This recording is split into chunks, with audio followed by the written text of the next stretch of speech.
இதை பார்த்துங்க. இன்னும் இந்த குலசோபரை நான் வச்சு பேசுகிறேன். அதாவது இங்கே நிறையா ஒரு கேள்வி இருக்குது. அந்த கேள்விக்கு எங்குமே பதில் இல்லை. அதாவது ஆன்மீகத்தை போய் நீ எல்லாமே கடவுள் தான் படைச்சான், அப்போ அந்த கடவுளை படைத்தது யாருன்னு கேட்டால் பதில் இல்லை. ஆனால் அந்த இல்லை என்ற ஒரு பதில் தான் நான் இறைவன் சொல்கிறேன். சரிங்களா? அதே நேரத்தில் சயின்ஸ்லேயும் ஒரு கேள்வி கேட்டால் வச்சிங்களேன், இப்போ உயிர், எல்லா உயிருக்கும் ஒரு மூலமான ஒரு உயிரை கண்டுபிடிக்கிறாங்க. இந்த இதனால தான் எல்லா உயிரும் வந்திருக்குது அப்படின்னு. அப்போ இதுதான் முடிவுன்னு சொல்ல போனால், அப்போ இது எப்படி வந்துச்சுன்னு கேட்டால் அங்கேயும் பதில் இல்லை. அந்த இல்லை என்பது தான் இறைவன். ஆனால் இது எல்லாத்துக்கும் பதில் இருக்குது. அந்த இல்லை என்ற ஒரு மையம் கடைசியாக வரும்போது ஒரே வார்த்தையில் இல்லை, அவன் இறைவன். மற்றது எல்லாமே இருக்குது. எல்லாத்துக்கும் பதிலும் அவங்க எனக்கு காமிச்சிட்டாங்க. அதாவது எல்லோருக்குமான அப்பா அம்மா, இதுக்கு முன்னாடி வந்து போனவங்க, இதுக்கப்புறம் வரப்போகிறவங்க, அனைத்துக்கும் மொத்த பிரபஞ்சத்துக்கும் மொத்தத்துக்கும் இருக்கக்கூடிய அனைத்தும், அதாவது சுருக்கமாக சொன்னோன்னா அல்லாஹ் இருக்கும் மாம்டேட் சார்பாக இல்லை என்ற இறைவனிடத்தில் மன்னிப்பு கேட்டுக்கொள்வோம் அப்படின்ற ஒரு விஷயந்தான் அது. அப்போ இந்த விஷயத்தை நான் எவ்வளோ தடவை சொன்னேன். நியூட்டன், ஐன்ஸ்டீன் சொன்னதெல்லாம் நான் வேறு மாதிரி காட்டியிருக்காங்க, அதை நான் காட்டுவேன்னு. ஆனால் அது நீங்கள் தான் உங்கள் அறிவால் யோசிக்கணும். இன்னொன்று, இந்த வீடியோ முக்கியமாக ஞாபகம் வைத்துக் கொள்ளுங்கள். ஏன்னா இது கண்டுபிடிக்கப்படும் பொழுது அப்போ நான் சொன்ன அந்த சத்தியம் உங்களுக்கு புரியும். மேலும் இந்த பிக் பேங் தேரி அப்படின்னு சொல்கிறாங்க, பெரும் வெடிப்பு அப்படின்னு சொல்கிறாங்க. அந்த பெரும் வெடிப்பு என்பது சயின்ஸ் சொல்லுது. அப்புறம் சயின்ஸ் சொன்ன பிறகு சில முஸ்லீம் சொல்லுவாங்க, எங்கள் குரானில் சொல்லப்பட்டிருக்கு, மற்றவங்களும் சொல்லுவாங்கன்னு வச்சுங்க. ஆனால் அது பெரும் வெடிப்பா அல்லது இறையா? அது வெடிப்பாக இருந்தால் அது வேறு மாதிரி இருந்திருக்கும். அது இறை, இறைவனின் இறை. அதாவது ஒரே ஒரு இறை தான், ஒன் இறை, அதோட முடிஞ்சு போச்சு. அதுக்கப்புறம் எந்த இறையும் கிடையாது. அந்த ஒன் இறை, அந்த ஒன் இறை தான் இறைவன், இறைவன், இறைவன், ஒன் இறை. அந்த ஒன் இறை யா அல்லது மாம் டேட், அப்பா அம்மா பராமரிப்பா அப்படின்ற ஒரு விஷயம்.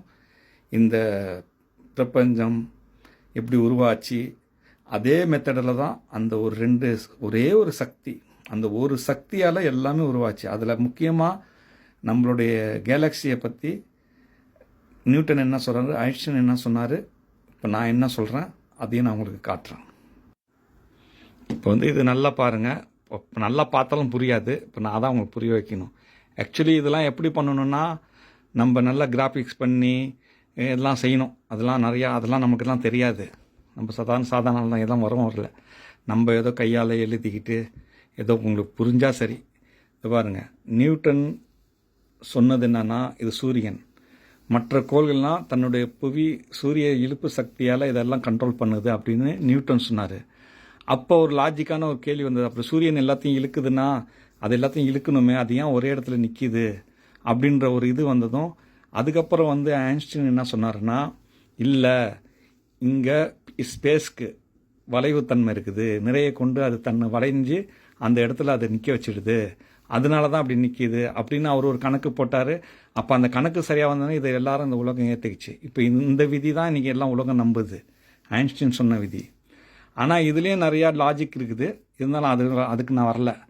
இப்போ நான் என்ன சொல்கிறேன்னா, தமிழ் சார்ஸே, சரிங்களா,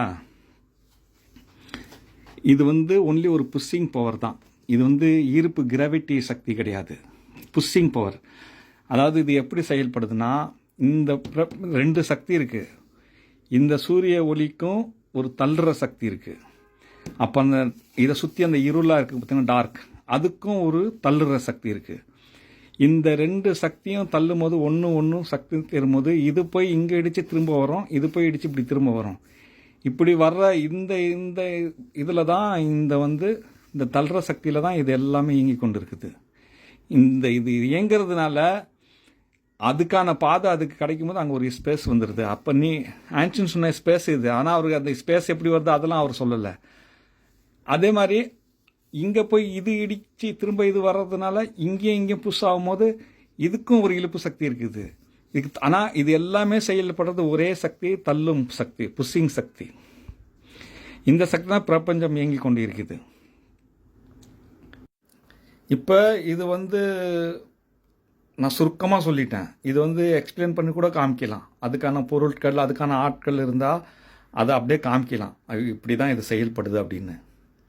ஆக்சுவலி இந்த பிரபஞ்சம் மொத்தமும் அண்டங்களாக இருக்கிற கேலக்ஸி எல்லாமே ஒரு ஒரு புஷ்ஷிங் சக்தியில், ஒரு ஊசியில் நூலில் தொங்க விட்ட மாதிரி எல்லாமே மிதங்கி கொண்டு தான் இருக்குது. எதுக்கும் ஸ்பேஸ் கிடையாது.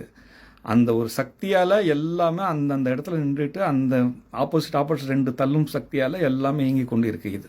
அப்படி தான் இந்த மொத்த பிரபஞ்சம் இயங்கி கொண்டு இருக்குது. இது எங்கேருந்து இந்த பிரபஞ்சம் ஆரம்பிக்குது, எப்படி இந்த சூரியனுக்கு ஒளி கிடைக்கிது, எல்லாமே அவங்க காமிச்சிட்டாங்க. இந்த உயிர் எங்கேருந்து வந்துச்சு, இது எப்படி செயல்படுது, இது எங்கேருந்து வருது, அனைத்துக்கும் இருக்கின்ற பதில் தான் இருக்குது. இல்லைன்னு ஒரு பதிலை கொண்டு வச்சிங்கன்னா அது இறைவன், அவ்வளோதான். அந்த இல்லை என்ற இறைவனிடத்தில் தான் இருக்கக்கூடிய மாமன் மன்னிப்பு கேட்க வந்தாங்க. அவங்க பிள்ளைங்க நம்மளும் மன்னிப்பு கேட்கணும்னு எதிர்பார்க்குறாங்க. அந்த எதிர்பார்ப்பால் வந்தது தான் இத்தனை ஆன்மீகங்க. இன்றைக்கி இந்த ஆன்மீகம் நல்லா புரிஞ்சுங்க, அதை ஃபாலோ பண்ணி தான் ஆகணும்.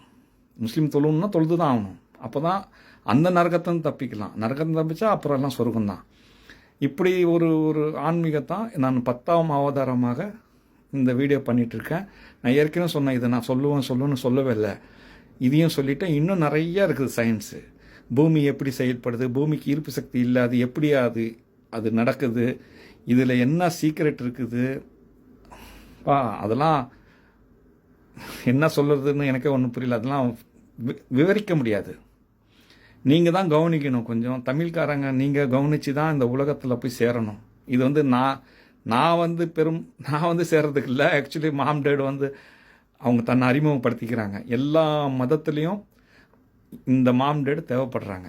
கடவுள் இல்லைன்னு ஒருத்தவன் சொன்னால் கூட அந்த இல்லைன்ற இறைவன் அவன் சொல்கிற மாதிரி அர்த்தமாயிடும்.